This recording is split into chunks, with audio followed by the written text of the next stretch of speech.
On August 27th, 2021, in the Bridgerton Teton National Forest in Wyoming, a body was found of a small, blonde haired female. Her name was Gabby Petito. Now, Gabby was an influencer. She was popular. She was beautiful, and she had, sat across with her partner at that time, BrianLaundrie, they were gonna do the van life thing across the United States, and everybody, followed and always, checked in on her post on social media, and everybody thought that everything was great. This was wonderful. A lot of people would look at it and say, "Man, I wish that I could live like that. I wish that me and my partner, could, get in a van and just travel, and that would be so fun."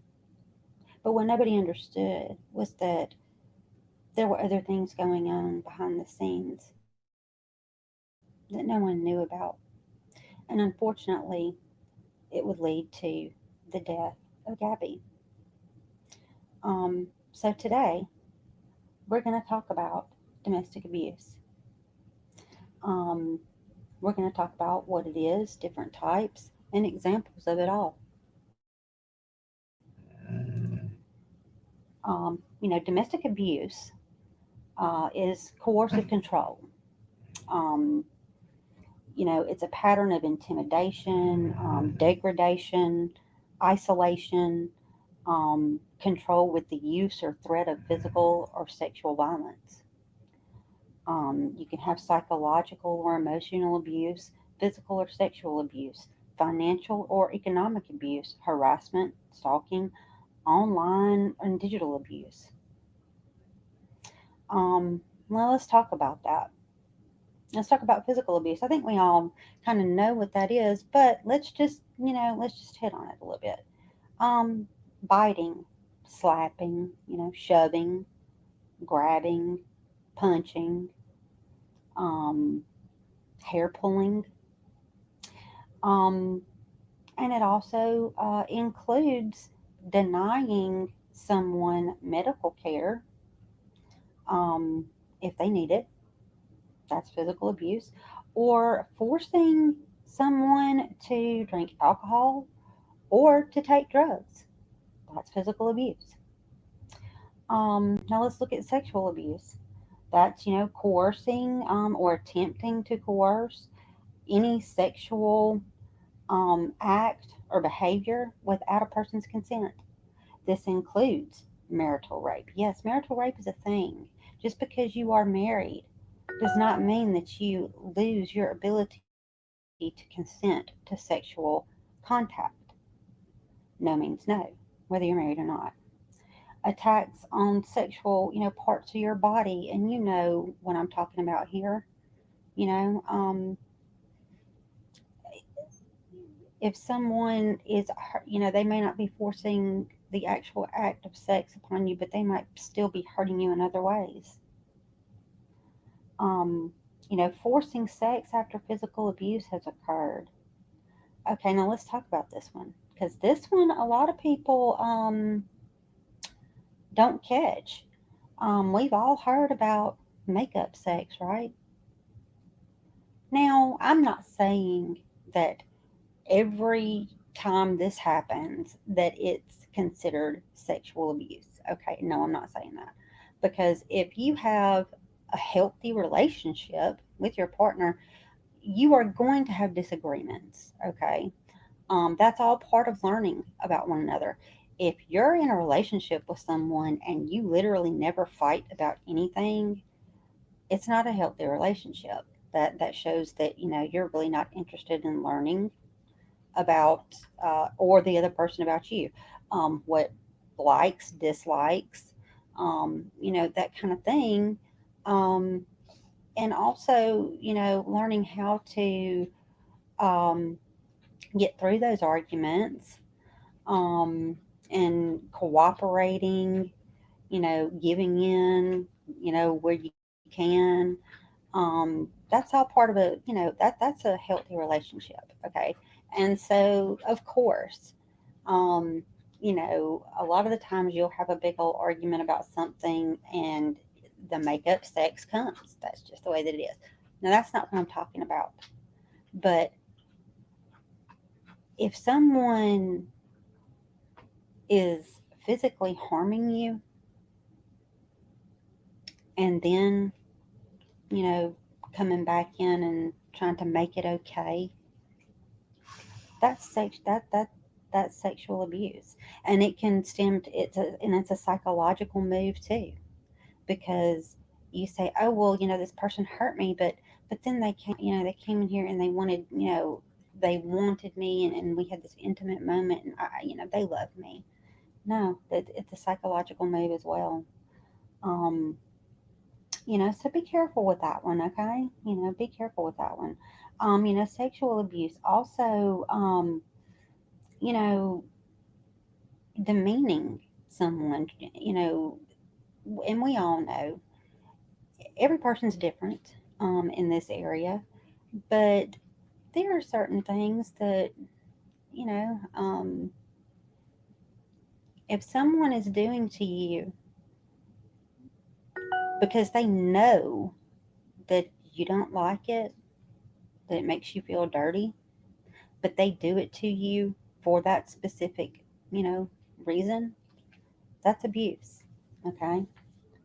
Emotional abuse. Um, that's your undermining an individual's sense of self worth, or trying to harm their self esteem. They will constantly criticize you, um, dismiss any of your abilities. Like if you're a good cook and you're a good cook, they're going to tell you that your food tastes like crap. You know, or even in your professional world, you come home and you say, "Oh, guess what? I got a raise today and a promotion." They're going to come back at you with, "Well, what'd you do? Sleep with the boss?" You know, they're going to demean you, make you feel like you're not really deserving. You know, um, name calling. We all know about that. Um, and trying to damage relationships with someone's children. Okay. And that's a big one. Um, if someone is trying to uh, come between you and your children, that's not healthy at all. That's not healthy at all. Okay. That can be, and that's part of emotional abuse. Okay. Um, economical abuse, financial economical abuse.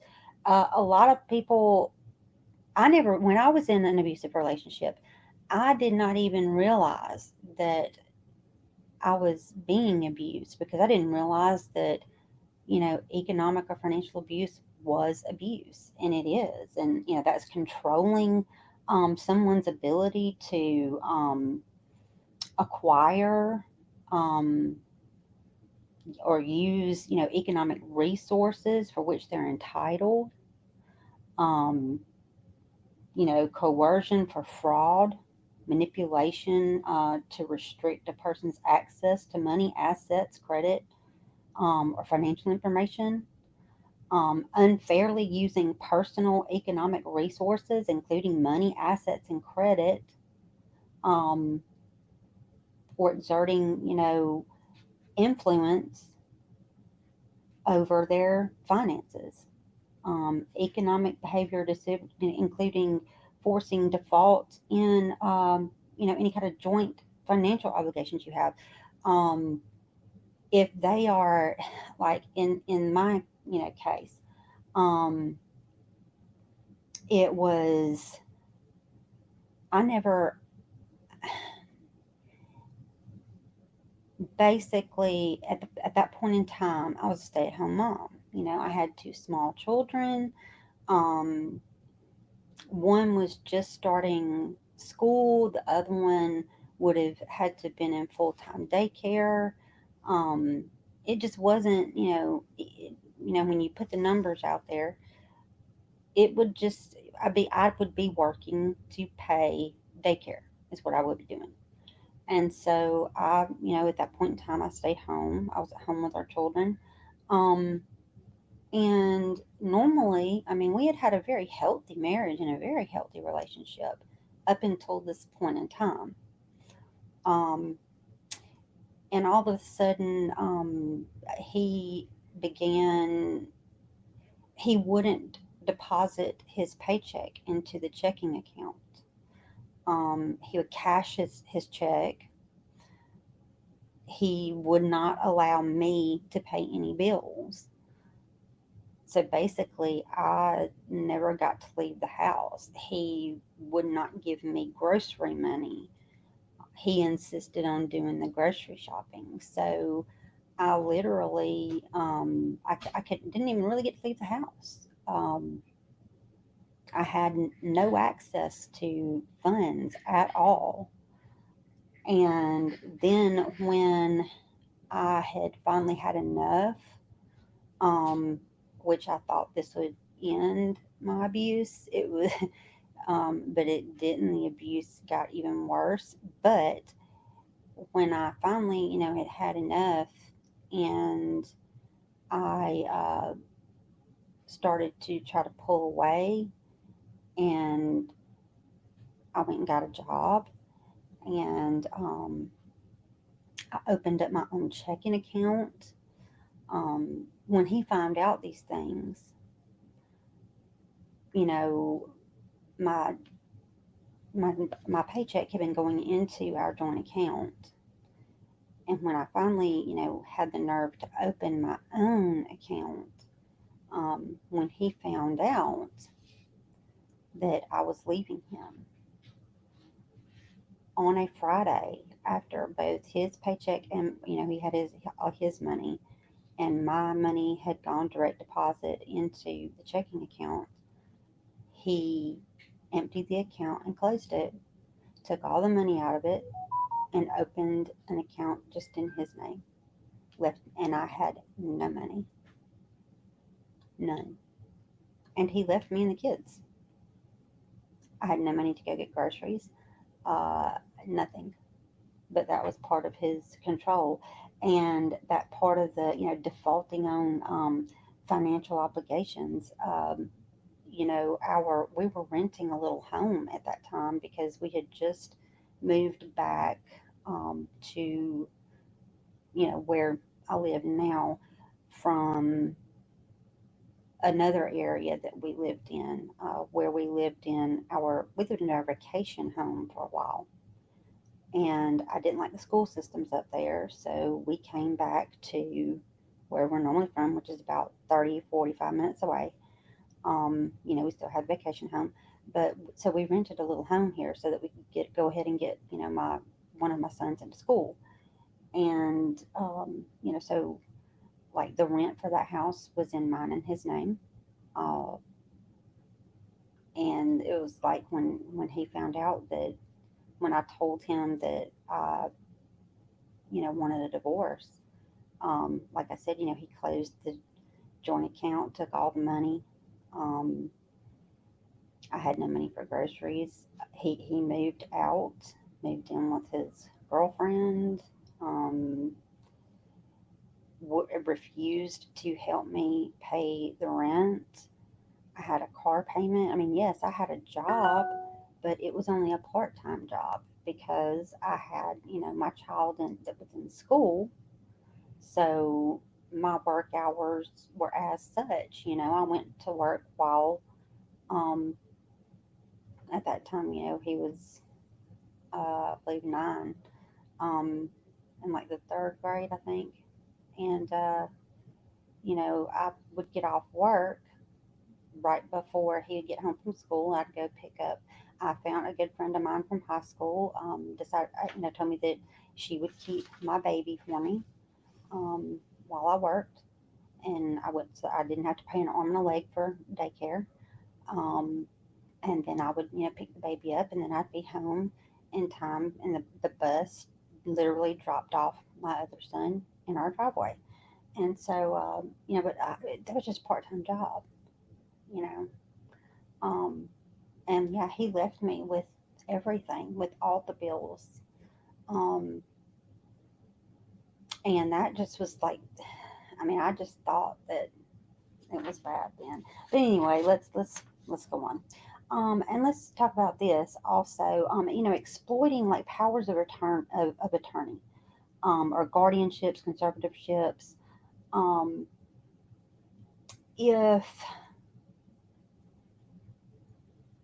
it now this is kind of like separating from a relationship standpoint, but just say that you know someone who has um, an illness or disability, whatever, and they're being taken care of by someone, um, and that person that has the guardianship over them or conservatorship or power of attorney is using those things to take their money and spend it and not take care of them. I mean, basically, they're, neglecting to act in the best interest of the person to whom they have a fiduciary duty.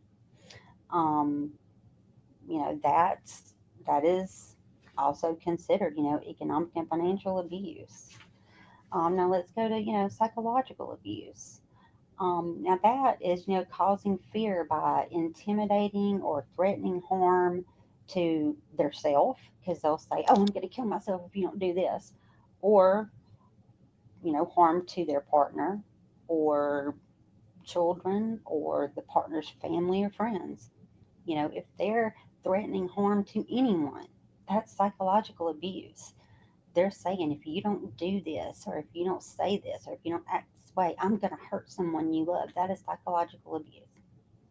Um, Destruction, and I'm using that word, because, this is YouTube. Destruction, of pets. They will do that. And that is all it is. And it is a psychological abuse. Destruction of your property. You may have things that mean a lot to you. Something that one of your grandparents gave to you, or a parent gave to you, or if you already have children, something that one of your kids gave to you that means a lot to you, and they will destroy it. Um, Forcing, isolation from family and friends, um, or not, like if you're a student, not allowing you to go to school. If you work, doing things to keep you from being able to go to work. I mean, that's all psychological abuse. It's control. And nowadays, we also have to consider, online and digital abuse. Um, it's, the pattern of behavior that's intended to harm, threaten, control, stalk, harass, sometimes impersonate, exploit, extort, or monitor, someone else using technology. Um, and that, includes all devices, that internet enabled, um, where they can use any platforms, on the computer, like your Facebook account, your Instagram account, your YouTube account, um, using cameras, or any imaging programs or apps, tracking your location, whether they're putting a location tracker on your vehicle, or whether they have your phone set up to, on the little Life 360 thing where they're tracking your location. That's, abuse. Um, they're going to watch you. Well, where did you go when you got off of work? Because I saw that when you left work, you didn't come straight here. Where did you go? Why did you go there? You know, um, that's abuse. Um, you know, Going through keeping, have insisting on having access to your social media accounts. constantly asking, who is this? Who is that? Oh, you can't be friends with this person. You can't be friends with that person. You can't be friends with other women. You can't be friends with other men. Um, no, that's you're your own person. When you in a healthy relationship, yes, there are two people, and in having that relationship, there is like that middle ground, which is called your relationship, and that's the two of you together. However, you still are very much individuals as well, and no one has any right to tell you who you can talk to, who you can have as your friend on Facebook. I mean, that's control. That's the control factor, and that's what it's about. It's like what I put as the heading on this, video about love leaves room to breathe. Control doesn't. Okay. Um, and let's just talk about, some people will sit back and say, oh, that'll never happen to me. Okay. Well, it can happen to anyone, and it can happen regardless of your race, your age, your sexual orientation, your religion, your sex, or gender identification. Um, it can happen to people of any socioeconomic background or educational level. So it doesn't matter. It can happen to the richest of the rich, the poorest of the poor, and anyone in between. It can happen to the person who didn't graduate high school. And it can happen to the person who has, you know, several degrees in different specialty educations, and everybody in between. It does not matter. It occurs in both same sex couples and opposite sex couples. That doesn't matter. Um, it can, whether you're married, living together, just dating, and especially people in one situation where people don't really realize it a lot is when people share a child together.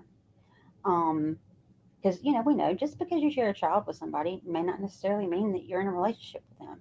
You were at one time, or then again maybe you weren't. I mean, maybe it just was something that happened, but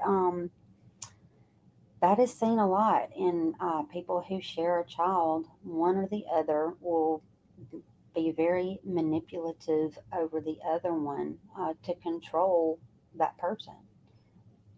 They're not going to step up and say, hey, I want to be in a relationship with you and take care of you and live, and all that stuff. But you know it happens in those relationships. Um, and and that's what's so unfortunate about domestic abuse is that those that are the most seriously affected by it are children who grow up witnessing it happen. Um, Now, keep in mind, it not only affects, children, um, it has a substantial effect on family members, friends, coworkers, anyone at all who witnesses it, any kind, of abuse, and they recognize it. I mean, the community as a whole, it's not a healthy thing. And I mean, it's like I said, I did not realize when I was in my situation that I was being abused. I mean, I grew up believing that domestic abuse was, physical. You know, that's what I believed. I mean, I didn't.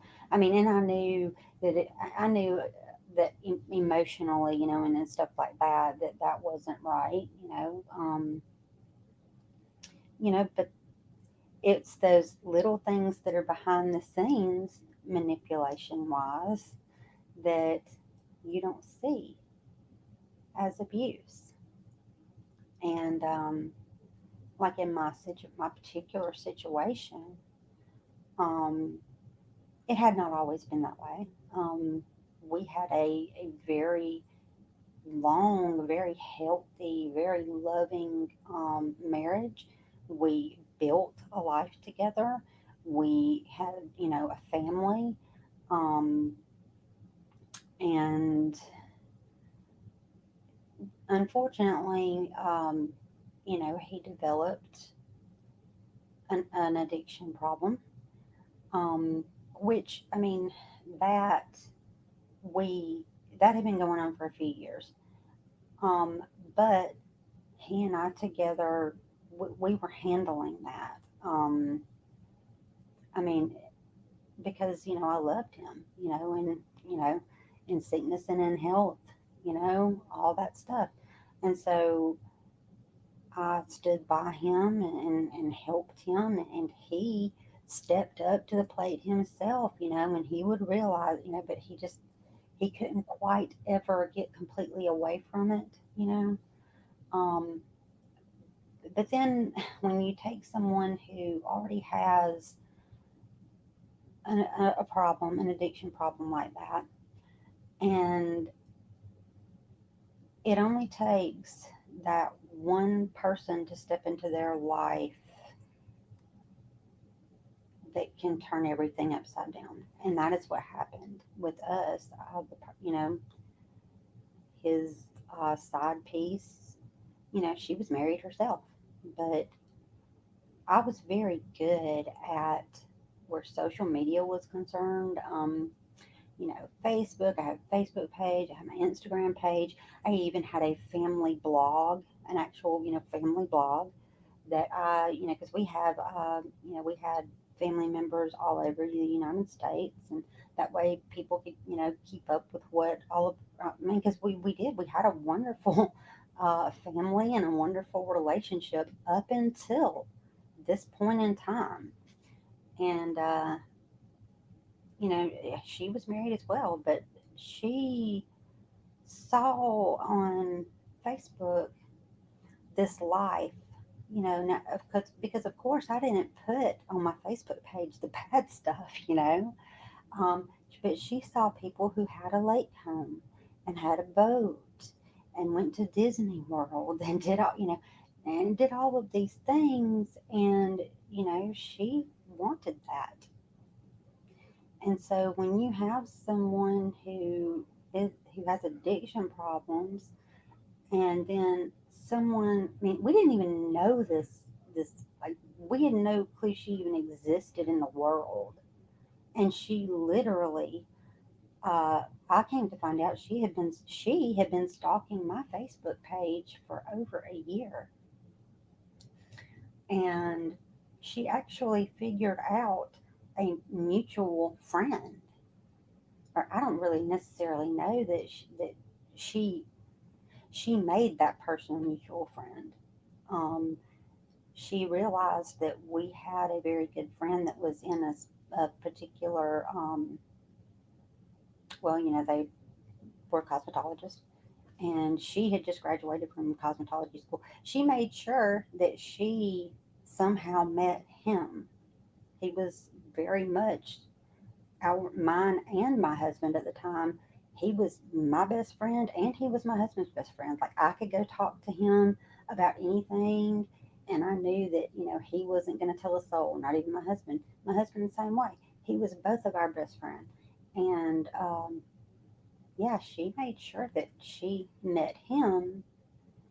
And this literally started a whole year before the fall of everything, and so she's, you know, because of what happened. I mean, there's a lot of things that happened. It got way, way worse. Um, but because of what happened, my children, and myself, we've had to go through years of therapy. And please keep in mind that this is still going on to this day. It's still going on to this day. Um, it's crazy. It never goes away. But the therapy that my children had to go through over everything that happened, um, because even it was like he was my abuser, but she was his abuser and my abuser as well. She had control over him, and then she did things to me too. And it was because, I, you know, because all I can tell you is that I guess she thought that she was going to get my life that I had with my husband. And when everything went down and she didn't get that same life, you know, no one accepted her. Our friends didn't accept her. Both myself and my ex husband were born and raised in our hometown. Everybody knew us. Um, as a cosmetologist, she had started working at a very, I guess it was one of the newer salons that a lot of people were going to. She lost most, as a new cosmetologist, she lost most of her clientele,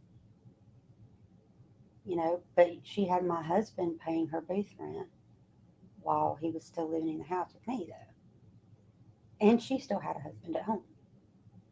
Um, but with the therapy that we had to go through, um, I have had a mental health professional um, literally tell me that this person, this woman, has, narcissistic personality disorder and she has psychopathic tendencies. I mean, I was told by a psychological, a mental health professional, in his words, I quote, I really hoped that I would be able to tell you that just give things some time, things will smooth out, everything will be okay. But in this case, unfortunately, I can't tell you that because it's not the truth. She has narcissistic personality disorder. She has psychopathic tendencies. It's never going to be okay with her. Never. She's never going to treat your children right. She's never going to stop her behavior. And he said the only way that any of this will stop is if him and your ex-husband, husband, ex-husband, um, are were to separate from each other. Well, the problem with that is that this all happened 2015, 2016, 2017, um, and they don't have a good relationship. Since they've been together, have not gone a whole year living in the same house for the whole year. My ex-husband moves out and moves in with his parents. Um, and that's when she attacks the hardest for me because she blames everything on me. Because to her, because their relationship is not good, is my fault. It's my fault for everything. Um, he lost his custody of our children because of her actions, because she went to DHR and filed a false report on me because in her eyes she felt if she could either, because he and I shared joint 50-50 custody, she felt that if she could either get my custody taken away so that they had the kids all the time, then my husband would never see me or have to talk to me, or if she could get his custody taken away, which she also reported him a couple of years before she reported me. She tried reporting him to DHR, and he got served with a no contact order for our children, and we had to work through that. And it's only because I told DHR myself that I said, I understand what that person put on that report, but I know with 100% certainty that that man didn't say that. I know that he didn't. Um, and so when that didn't work, a couple of years go by and they can't get their shit together. So she went and filled out a fraudulent report on me to DHR and put really harming things on there. Put in there that I didn't feed my children, um, put in there that that my home, because, I'm an animal lover. I have, several cats and a dog. Put in there that my home was full of animal excrement. Put in there that you couldn't even hardly walk in my front door, that my house stunk so bad. But the biggest thing was that she put on there that I was a drug addict. Yeah, that I was a drug addict. Um, you know, and so for 2 years, I had to, you know, when the DHR lady showed up at my front door, she surprised me on a Sunday afternoon. Um, she knew right away that the report was fraudulent. When she walked in the door and she told me who she was, and she told me everything that was on the report. And I said, I can tell you right now. I said, I know exactly who put in that report. And I said, it's my ex-husband, his wife. I said, this is what she does. I said, but come into my home, since most of the report was about my house and things of that nature. She was very quickly able to see that no, my house wasn't filthy with dog crap and cat crap all over it. It wasn't that way at all. That no, it didn't stink to high heavens. I took her right into my kitchen and I opened the refrigerator and I showed her all of the food that was in there. And, so she knew pretty quickly that, that this was a fraudulent, report. And she said, well, can you pass a drug test? I said, absolutely, I can. And she gave me a thing for a hair test and a urine test. I passed both. But, DHR has to be, they have to be very careful with, especially when you have a report come in where it says that somebody's a drug addict. And I understood that, but it was very aggravating. And so when we started going to court, I had to go to court about it.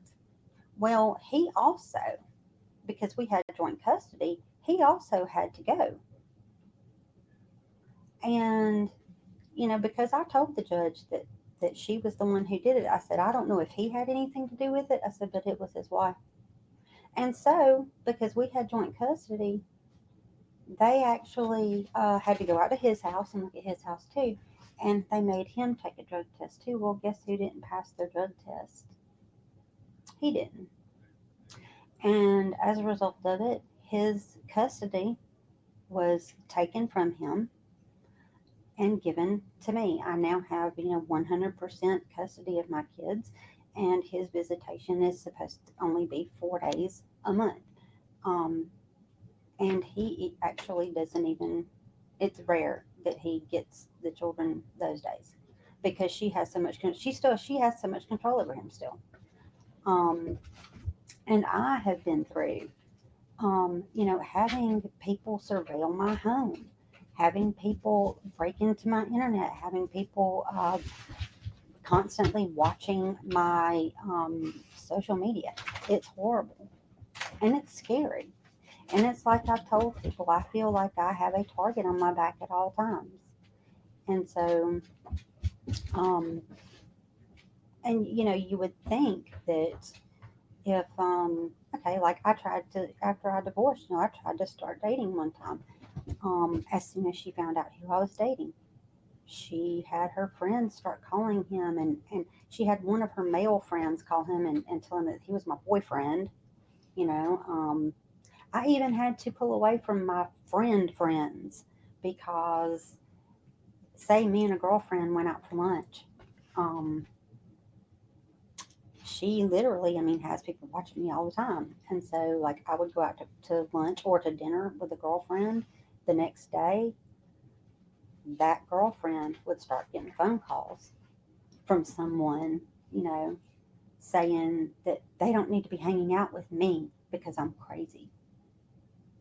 And I'm like, no, but I'm not the crazy one. And that's the thing, I've proved that. And so, but what she's done is, she continues, because she's not done. To her, it's about winning, and it's about, she doesn't care who she hurts or anything like that. And, yeah, and she has complete control over him now. But I finally, through years of therapy, worked through it. And that's why I'm here. So, y'all, yeah, let's just use today, and I want to give you a couple of numbers. If you yourself, or if you know someone that may be experiencing domestic abuse, um, here's a phone number: 1-800-799-SAFE. That's 1-800-799-SAFE. Or you can text START, START, to 88788. That's text the word START, START, to the number 88788. So, yeah, today is, the anniversary of Gabby Petito's death. So let's bring awareness to this problem, and let's let's educate, um, let's help each other out, and let's try to fight this. Okay, guys? All right. Well, you know what I always say. Y'all have fun out there. Be safe. And always, always, always know that you are loved. And I love you guys. Bye.